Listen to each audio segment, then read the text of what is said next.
Afternoon. Good afternoon. How's Josh today? Oh, it's been a busy day. I've got an interview in half an hour, so depending on how long this goes, I may have to skip out early. We won't hold it against you this time. Yes. Well, it takes you half an hour to find a parking place. And sometimes.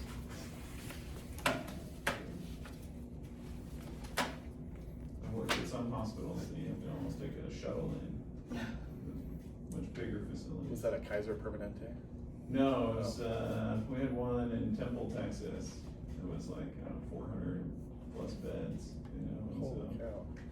Big old parking lots that are pretty spread out, and you're trucking for a little bit to get over to the hospital. When I lived in San Diego, Kaiser had little gas powered shuttles Uh-huh. to get people back and forth.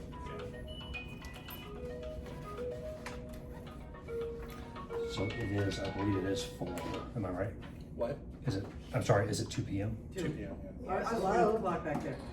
Okay, what I would ask everybody to do is please silence your phones. Yep, done that. So, as you all know, we received a quote from, an intact quote, from, We're gonna do the roll call? oh, I'm sorry. Let's start with the roll call. Teresa is excused, Leanne, Present. Logan, Here. Dr. Newmeyer. Here. And Katie, I am here. Okay, so, starting with new business, we received a It's the quote. only business. Well, it's the only business on today's, agenda.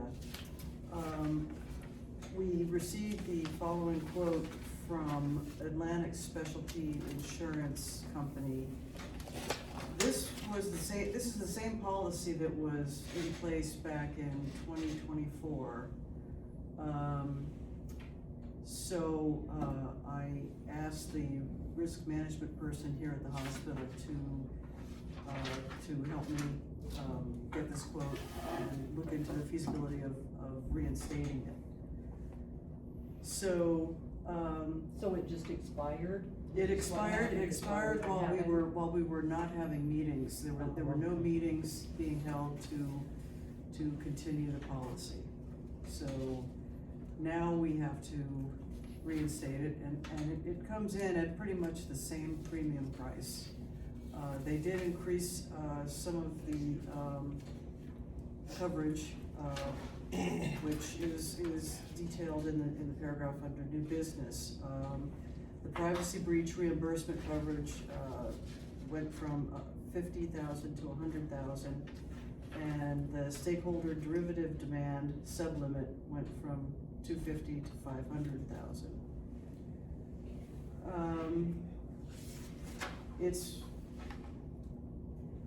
It's very difficult reading, I'll have to admit. So I had to go through it 3 times to try and understand So how this is structured can and someone give a summary about what, that this actually is covering and what, examples of what they're going to be covering and, cause it's really hard to understand to me, some of the things, like why do we need a HIPAA claim so that we're not doing anything with medical records of patients? let's see, I thought That, okay. the HIPAA penalties is not covered. Well, it's listed in here.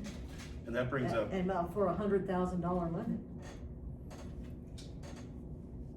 That's on page 6. and I saw the same thing Dr. Newmeyer is outlining, and basically my question on that is where is the line between excluded medical service claims and coverage governance claims?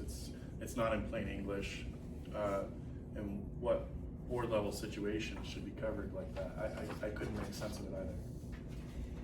Because I would think as a board, what we would primarily need is things to cover people doing things that maybe turn out to be illegal or not in the interest, either willingly or not because of ignorance to cover us in those respects, but I don't understand, you know, we shouldn't have any, we don't have any employees. I don't think that was a listed thing that they were covering, so, except I guess we do have. We do have an employee. We have one employee.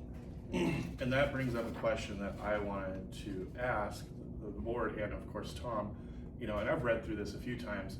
Based on the packet itself and through my reading and my interpretation, employment-related claims aren't covered at all. No,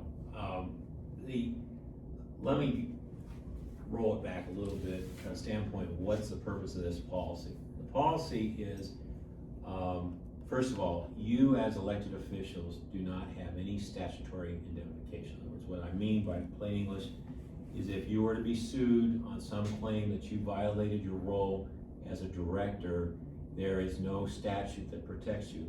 As I was indicating earlier before we started was, there is certain elected officials that do have protections, such as school board members do. There's a specific statute that's out there that provides that sort of protection. Your bylaws do provide that protection. If you look at your bylaws, the But bylaws. that's just from the hospital, isn't it? Being indemnified from the hospital suing us as No, opposed to. your bylaws identify yourself. In other words, your district, if you were to be sued and the bylaw says that you'll be provided legal counsel, you'll be provided defense of a claim, as long as it's not intentional criminal act. Criminal tax. So like fraud, Right. those sorts of things, murder, I mean, Well. real extreme, but, you know, what I'm saying is that the purpose of this policy is to protect you from, as you've indicated, unintentional acts that somebody is claiming you violated your role as a district member. That's really the easiest way to look at it. And would As that to- be violating open meeting laws? It Somebody could. puts a complaint in about that? Yeah, there is a coverage, and most of the times, for example,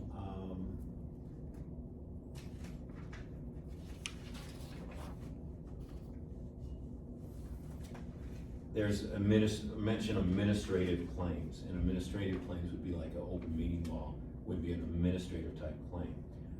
But back to Logan's, or both of your questions about if there was an issue with an employee, this is really not a type of policy that's oriented to that per se. I mean, the employee, there's workman's comp coverage in case of personal injury. But in regards to anything like a wrongful termination, I don't believe this policy would cover that sort of thing. There was one other, I'm kind of switching gears. Well, that could be, I'm No, go sorry, ahead, just go a ahead, second, Karen. that could be, maybe ameliorated by the contract that we have with the secretary as to what things that they would be able to accept in order to take the job. Yeah, I mean, you know, I'm not seeing any employment contract yet, but. No, right, yes, I mean, but that's but what it could be. It could, Problems with employees needing, you know, us needing coverage, but that seems like it could be addressed in the contract of the single employee we're talking about. true, and because under Arizona law, we are what's called an at-will state, which means you can hire and you fire without cause. And unless the employee can show that there was a bias related to sex, gender, religion, or race, then that takes it out of that at will, because that's in fact in violation of federal law. So there's a lot of issues back and forth like that. So, I'm gonna switch gears for a second. Good answer. One thing I noticed that concerned me was the full cyber or information exposure risk beyond the narrow privacy reimbursement piece that was put in there. Because standalone information risks and recovery coverage says it's not purchased, which I think is important since a lot of things are going digital nowadays. Yeah, and I saw that exclusion too, and, That leaves a really big backdoor. So how we, keep track of our records is possibly a problem with them being able to, if something happens with the, in wrong inputs or something like that they're not gonna cover that? It's, yeah, it says if you got hacked, I mean, it's, on page 12 of 16, of the policy, because I picked up on that also. My suggestion is maybe delegate one of you to communicate with the insurance agent with specific questions, because in the cover email, you notice, he is put on task as the representative of the insured to make sure the coverage matches the desire of the insured. You as a whole are the insured, along with each individual member has protections as the, hospital district number one, because anything I tell you is worthless. I mean, I hate to point that out to you. I mean, you might get a discounted bill next time, but anyway, but my role is to make sure you're protected, and my role is to make sure you realize that statutorily, you are at risk. And this is, I had a discussion with Penny, and this is where because Penny told me that you had not had D&O insurance, and I says, how come? And there was kind of some discrepancy between Dave and Penny as to the need of the policy, but Penny went ahead and obtained the policy, which I think is wise. I know 20 grand, most of us don't pay that much in insurance, depending on the type of insurance Well, I we have. certainly did. Yeah, so I know it's a bit, but you have to understand it's fairly inconsequential if in fact it covers what we think we need coverage. And the unfortunate thing is, we never know where somebody's gonna create a claim, justified or unjustified. And unfortunately, the unjustified claims cost as much as the justified claims, even though we know they're not justified. And so my recommendation to the board is this agent he's getting $600 to sell his policy. Make him work for his $600. So maybe we could arrange a Zoom meeting with him to be able to answer questions or. I'd start with first in writing, excuse me. Go ahead. Go ahead. Okay, so I kind of went through the whole thing several times, and it of the 6 pages, current, expired. And the thing I was curious about is the Emergency Medical Treatment and Labor Act had a reduction of 100,000. I tried to find out from the research how many claims have been filed. They don't have records of that. They're not current. So I'm just kind of curious as why was it reduced? I don't know. I likewise, I asked AI, and here's a summary, because they use these abbreviations, and sometimes don't define the abbreviation. So I likewise pulled the Emergency Medical Treatment and Active Labor Act, and I really don't know why that was Why would that changed. even apply to us? Because we're not doing any kind of medical stuff. Well, it says and it's basically what is the cost, it is can't refuse, and this is where it's a policy issue, I think more, you can't refuse medical treatment regardless of the ability to pay or not pay. Well, I think that has nothing to do with this board. Not We have entirely. no say on whether the policies that are established by the hospital and KHI, and that's a federal statute Yes, that it is. cannot go against that. So I don't really understand. But why they currently, we're in a apply to us. situation where we're kind of married to them in a very uncomfortable way, which is why we're in our other meetings trying to move forward and separate as quick as possible. So there is a gray area there that could put us in possible exposure until we're separate, in my opinion. If possible, and attorneys are nasty people, and they. Yeah, we never know And they have a tendency to take a shotgun approach, doctor, and that's the Oh, well, I complication. know that. You're 100% correct. We're not sitting there in the emergency room and says, oh, no, get out of here, we can't treat you. You guys have absolutely no authority. It'd be laughable if you thought you did, but the complication is just because we know you have no authority, some attorney could decide to include you in some lawsuit that would include that. I would agree that, yes, if they decide to sue the KRMC, for instance, for something like that, they would probably include KHI and this hospital district board. So That's my guess. That's we- what they would do. Normally what they would do in our malpractice cases, they include the hospital everybody that's involved with the case, as well as whoever they're claiming, you know, did the wrongful act. And that touches on another major question that I had, is any major coverage claim, for example, our attorney, when it would be paid through this policy, would come out of that damaged possible settlement. So the more we're burdened through the attorney, the less that possible settlement can get, which is only $5 million. So say we spend $1 million in attorney fees, we only have the ability to settle a much more reduced rate. And I'm curious if $5 million is really enough. Well, I would certainly hope so. I just find that, you know, given what our, responsibilities are, is that our exposure, I think, is pretty low for having these kind of suits. Right against now, I us. would I'm not saying disagree. that they don't happen, but I do think that, you know, you need to have some kind of, insurance, and the 20,000 is probably reasonable, I guess, for, do you disagree with that? Did you say something? I did not.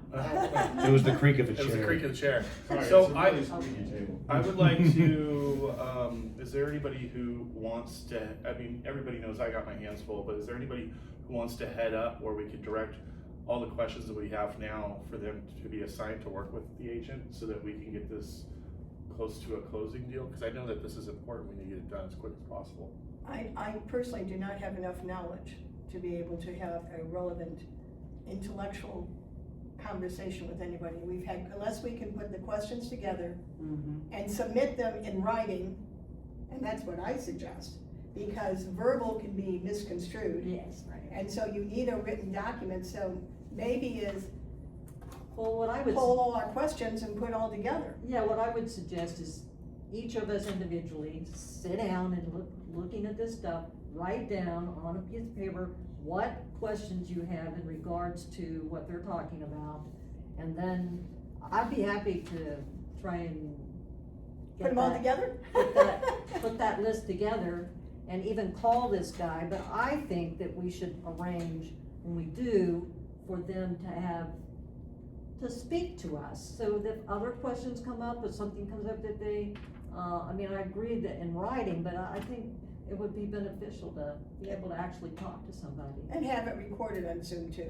Yes, Do you have any thoughts, there's Casey? no reason that shouldn't be able to be done. Why don't, let's put this, to a motion, can I get a motion? We'll make a motion that we all make a list of the questions that we have, I'll compile them, and, where's this Matt Bishop is the agent? I think it's Alex Gould, isn't it? On page, second page. It says, on page 5, the agent is Matt Bishop of McGriff, Marsh and McLennan Agency LLC, Yeah. which I think is the one that is doing they're the ones that are gonna yeah. receive the All right. commission Okay. for us accepting this, policy. Is that your understanding of what? That's correct, and I think Alex Gould is the insurance, I think that's the insurance company that has provided this policy for Matt Bishop to To provide to present you. to us, yeah. Okay, That's my understanding of the And rules. I see that Matt Bishop has no phone number, so what's up with that? When it comes to like legal documents like this, from my understanding, things are best in email so that they are tracked 100%. And you can always request the phone number. Who, I would have to email this guy to request it? How do I know what his email? Yeah, I don't even, There's no email address. No, there isn't. Billy, did you receive this, or who received it? this was Stephanie. There is a phone number. Stephanie, So it's I can get it if you out- need it. Yeah, it's an 800 number, but if you can get an email, Billy, that would be great. I can get it, yep. So, do you wanna clarify your motion so that we can take All a right, vote? I make, a motion to, get the questions together. Someone will be able to obtain how we can contact this Matt Bishop, so that we can present the questions and get answers and maybe arrange for some type of, let's put a time limit on this. That's, I'd say because of how quick the policy will expire, I'd say to give us, I'd say 2 When's weeks it max. expiring? 2 weeks max. Max.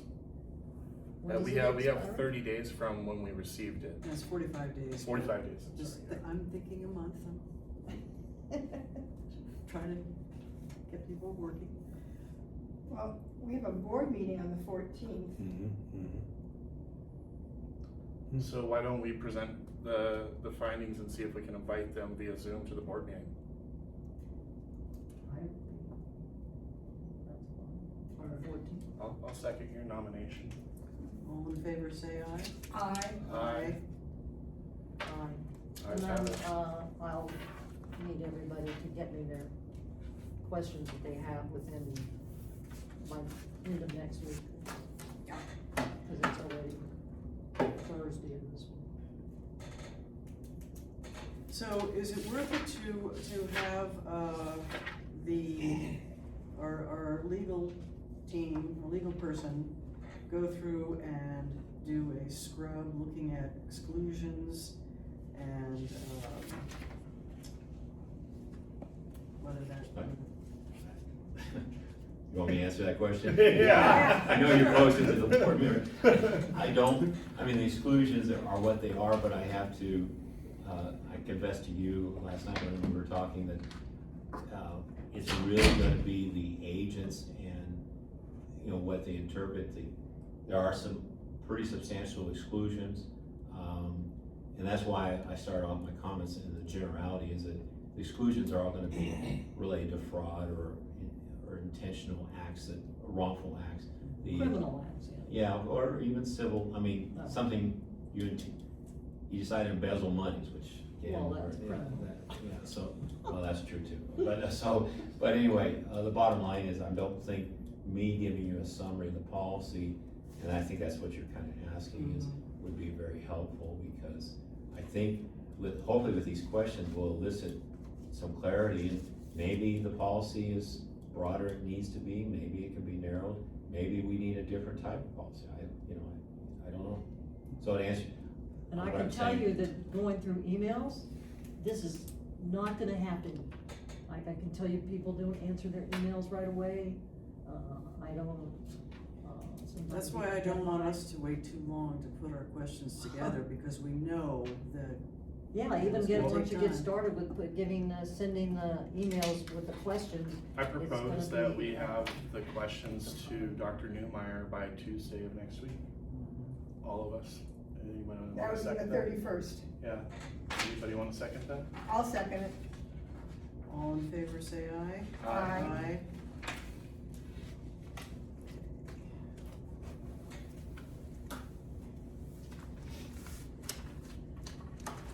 Then you're gonna get me the contact information. Yes, ma'am. Alright.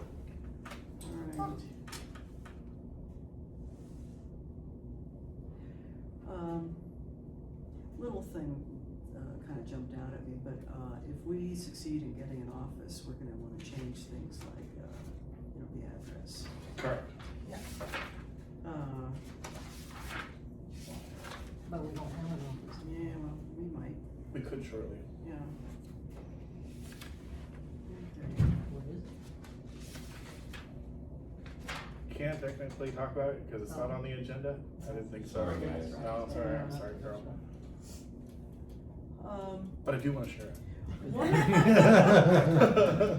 One of the exclusions that I noticed,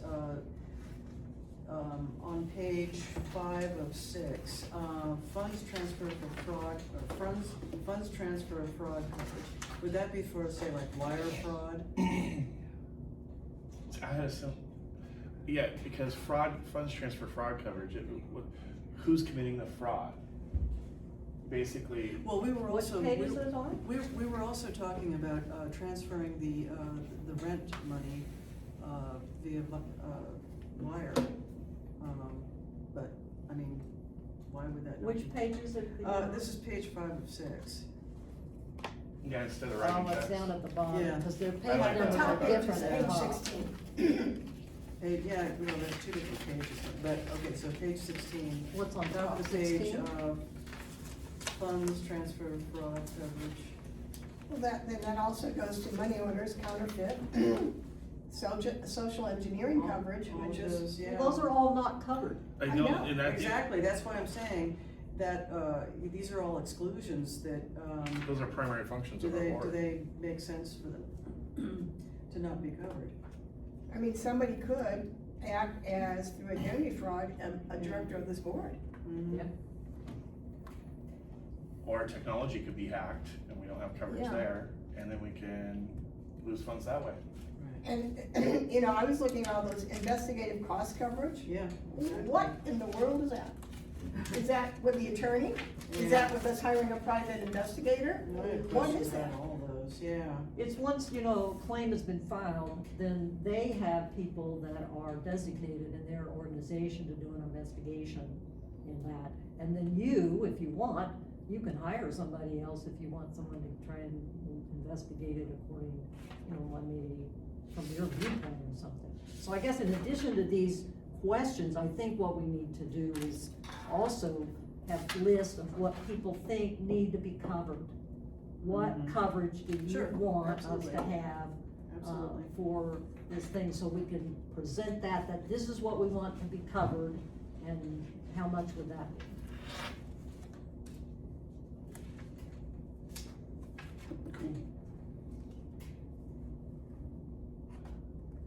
Okay, And don't send these things by email, give them to Billy and I'll pick them up from here. Okay, Okay, so let's amend I make a motion to amend communication for all of our questions and our coverage lists to be emailed to Billy, to be transferred to Carol. Do I have a second? I'll second all in favor, say aye. I, it. Aye. Okay, motion carries.